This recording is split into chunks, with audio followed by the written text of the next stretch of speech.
Hi everybody, we're going to ferment some cabbage today. I make my sauerkraut by fermenting using salt and water. I don't use vinegar in my cabbage. In my sauerkraut. I would strongly suggest to you that you don't either, because this is so much better and it's really not hard. I think people have a fear around fermenting because they've heard horror stories, but it's really so easy to do. It's also a way to preserve food when you don't have vinegar. All you need is water and salt, and then whatever you're going to ferment. You can do this with lots and lots of different kinds of vegetables. So today we're going to start with cabbage because I happen to have a head of organic cabbage that I need to ferment. So what do you need? So easy. You need a cabbage. If you're buying it in the store, please make sure it's organic and grown by somebody you either know or from a farmer's market. Store in the organic section, but make sure it's good grown food. If you buy some random cabbage that's not organic, you don't know who grew it, you don't know what's sprayed on it, and you're not cooking this, you're fermenting it, should kill most everything, but if there's chemicals on it, you're not going to kill those. It's just going to end up in your food and you're going to eat it. So just do yourself and your family a favor, get organic or grow it yourself, which is so easy too. Okay, cabbage. Knife to cut it. You can use a mandolin. I can cut faster than I can set up my mandolin, so screw that. Jars with a loose lid. I can put this on really loosely, and the medium will ferment in there without me having to have one of those fancy setups with the curly thing and all that, and the water trap. Something to tamp down the cabbage in there. You can use your fist if you can get it in there and it's small enough. My hand happens to be small enough. I could do it, but I'm trying to be more professional. Salt. I like kosher salt. I only use kosher salt or sea salt in my cooking and my canning and my fermenting. I just think it's a better way to go, but use whatever you like. You need a scale, something to measure the salt in, and something to measure the cabbage in, which is why I have a bowl, a clean bowl. And I have my recipe. You might be surprised to see that I actually have a real book in front of me. A real book. Things are printed out. I highlighted things. I've made some personal notes. I have all different kinds of recipes. I've got my mom's recipes in here. I've got some friends' parents' recipes, things my grandma had. I prefer to have a book so I can have it out. I can have it up when I'm working. But also, in case the power ever goes out, something bad happens, I have all my recipes down on or in a central location, and I don't have to count on finding them on the internet. So okay, let's go ahead and get started.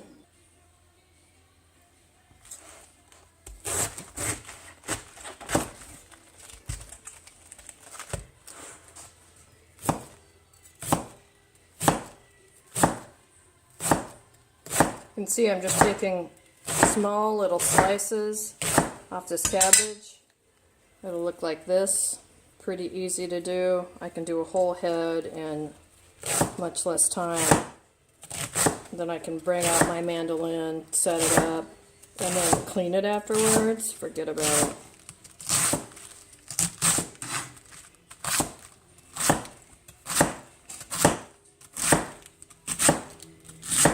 So now you get the picture. Keep doing this until it's done. You can add carrots to this. Some people like to add carrots to their sauerkraut. Some people like to add apple. I'll do that if it's in season, and I have apple trees coming on, so when that comes up, I will probably give that a try. Geez, you could add garlic to it. You can add whatever you like.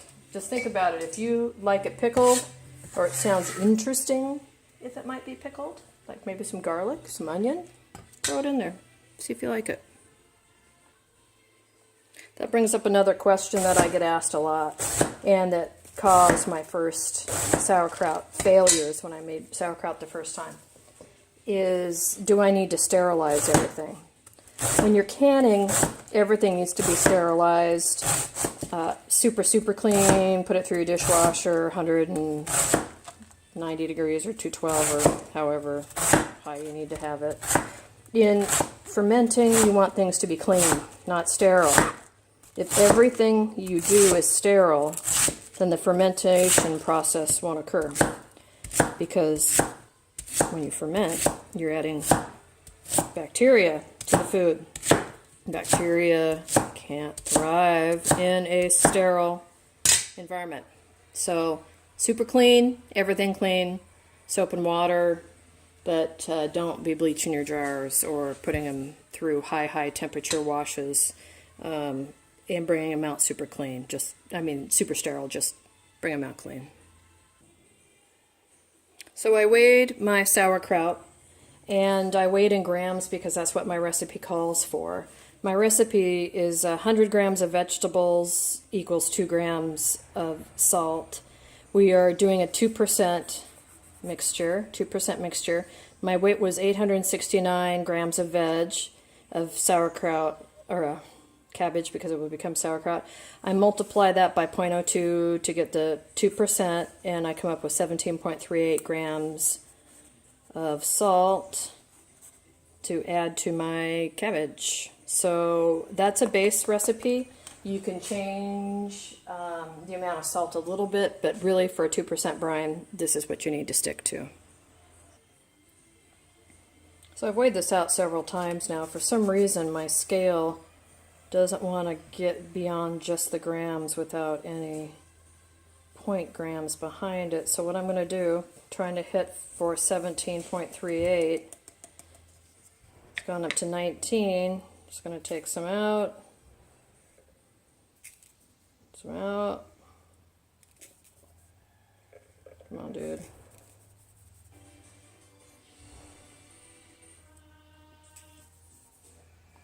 And I'm going to be happy with a shade under 18.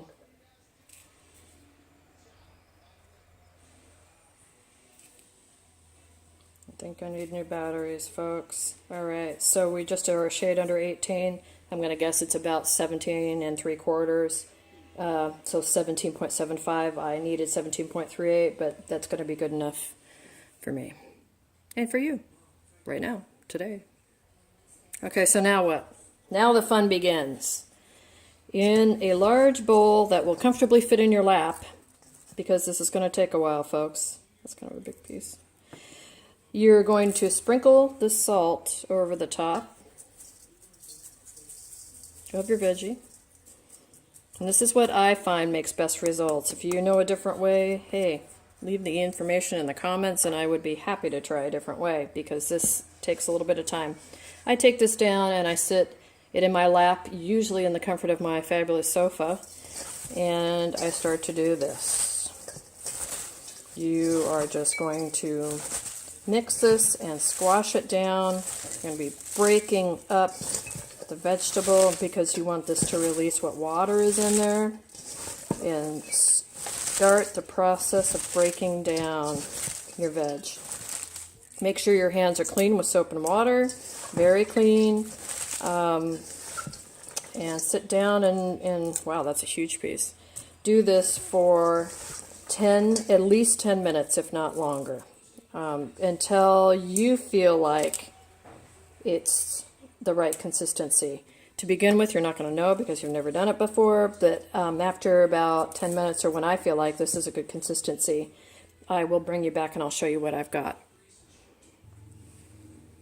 So as I sat down on the couch to watch a little Walking Dead while I'm mixing my sauerkraut, or my cabbage that will become sauerkraut after it's fermented, I realized a couple things. First, I realized I have a whole bag of Vidalia onions, or Walla Walla sweets, actually. As I've said many times before, I live in Oregon, and in Walla Walla, Washington, they grow Walla Walla sweets, which are just like Vidalias or Valdalias.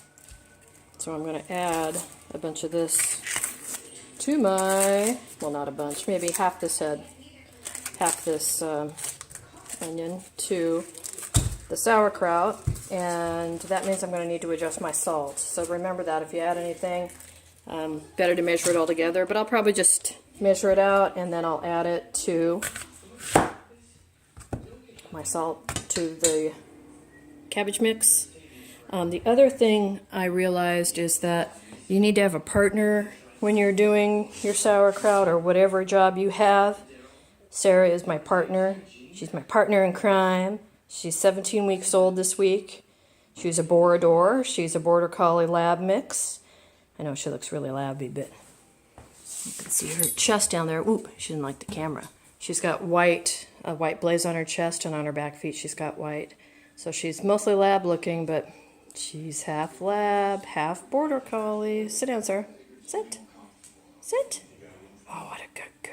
Look at her. She's already house trained, housebroken. She's a good girl. Okay, so those are my 2 suggestions to you. If you have something you want to add, go ahead and add it, and maybe you need to have a little doggy partner in your life. Okay, back to smashing and mushing and cutting. Okay, we're back. So I've been squishing this for about 10 minutes. Check it out.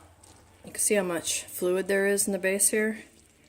That is fluid from the kraut. Oh, jeez, I keep calling it sauerkraut. It's not sauerkraut yet. The cabbage and the little bit of onion I put in there. I thought I was going to put in half that onion. I ended up putting in only about a quarter of it because once I cut it, it really gave off a stronger onion smell than I was hoping for, but it was still sweet tasting.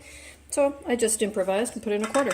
So I cut back on the amount of salt. I just put in a dash, however much a dash is of extra salt.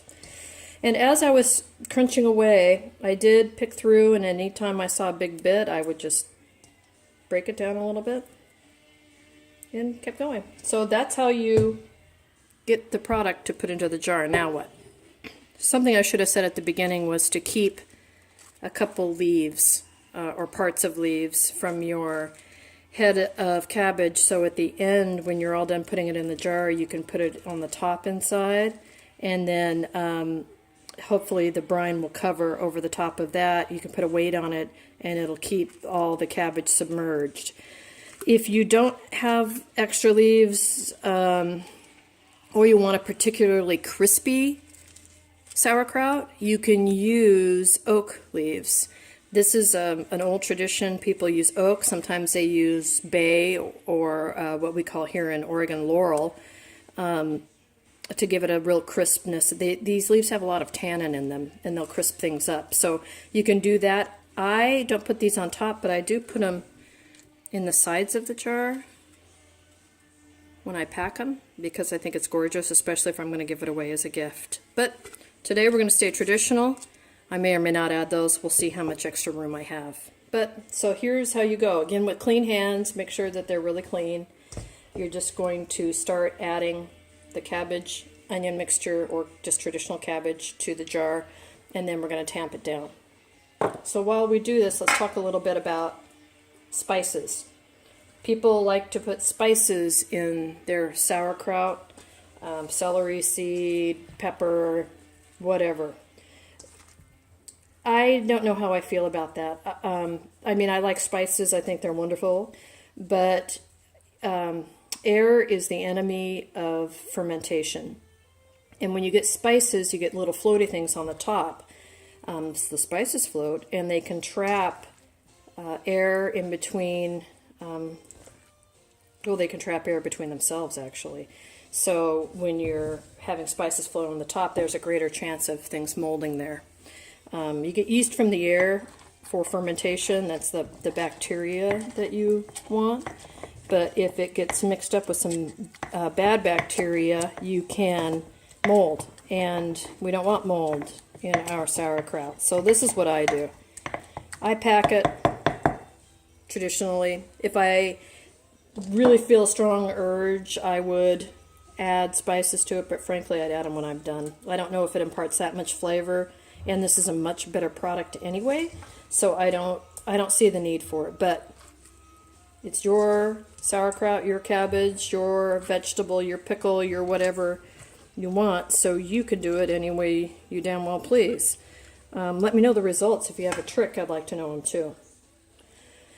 And as a straight guide, something I didn't mention earlier, which I really should have, is about 800 grams of vegetable will give you a full jar of product when you're done extracting the brine or the juice from the veggies, and once the brine starts to work its magic and take out the water from the veg. So I had, what, 869 grams, so I'm going to have a little bit of extra. Really, I should stop here because I want to put a weight on that. So I'm going to, actually, I'm going to take out some of that fluid. Making a mess here. Because I want to pack this down really well. So I put a couple big pieces in, maybe.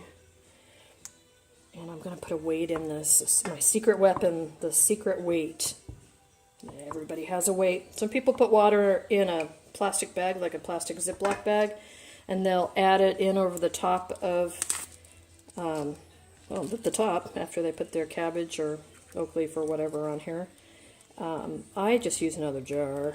It's just as easy. See how I'm trying to make a trap with that cabbage leaf? I'm really just trying to trap everything underneath of it so it doesn't float. See, like those little suckers? Air is the enemy of fermentation. So I think that looks pretty good. There's a little bit of floating in there, but I'm not going to worry too much about that. So now what am I using for a weight?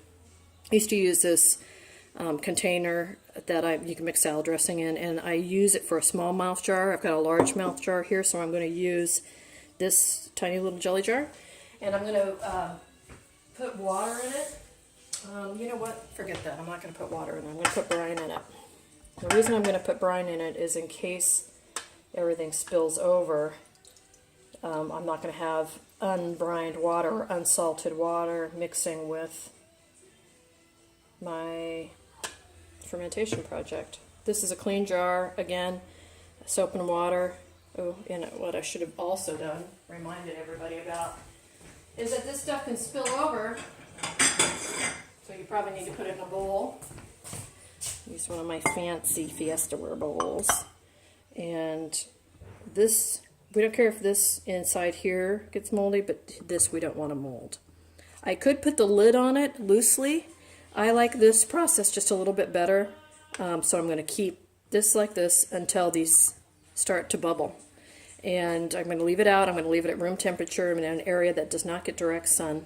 And it'll take about 3 days, and once the third day happens, we'll start to see bubbling. If I get a chance, we'll do, no, not if, I will film it and put it on the YouTube station of what it looks like after it's fermented, and we can do a little taste test, have my husband or the dog or somebody taste test some and see how they like it.